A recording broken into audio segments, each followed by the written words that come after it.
And joining us this morning exclusively from Raleigh, North Carolina is John Moylan, who's a longtime family friend and a former campaign advisor to John Edwards. Thanks for being with us this morning, and our condolences. Thank you very much. John, you were invited to come to the home. You arrived after Elizabeth Edwards had passed. Tell us, what was the mood like at that point, and how was everyone doing and coping?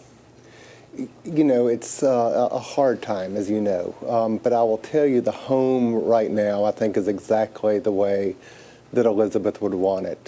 There is more laughter than there are tears. There's amazing strength there in that home for the children.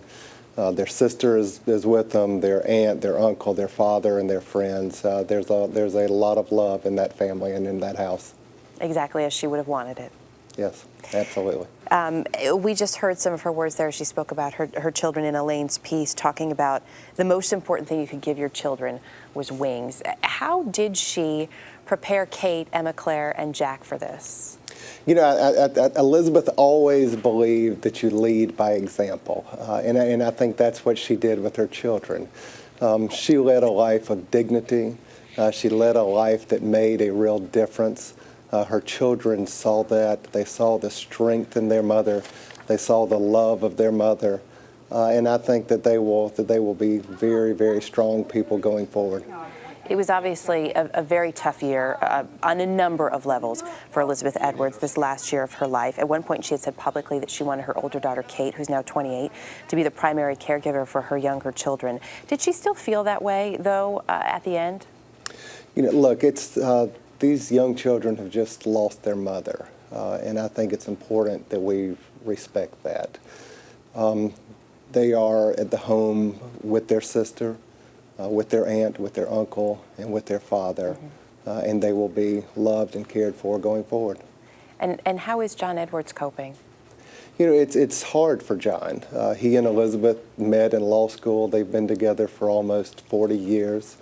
They had tremendous joy together. But their struggles played out on a national stage. So it's going to be very hard on him going forward. But his focus is on those children, as it should be. Christmas time, the holidays are always so difficult for anyone who has lost a loved one, especially recently. To have this happen just before the holidays could be exceptionally painful, of course. But from everything we've heard, it would seem that too was something that Elizabeth Edwards may have prepared her children for.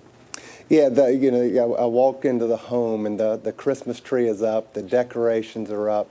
You know, Elizabeth prepared the house for the holidays, and she prepared her children and her friends for this eventuality. I mean, as she would say, you know, we all face struggles in life. We all will face death. And what's important is to live a life of dignity and to live a life that makes a difference. And I think that's the aspiration that she leaves all of us with. John Moylan, we appreciate you being with us this morning, and again, our condolences on your loss. Thank you very much.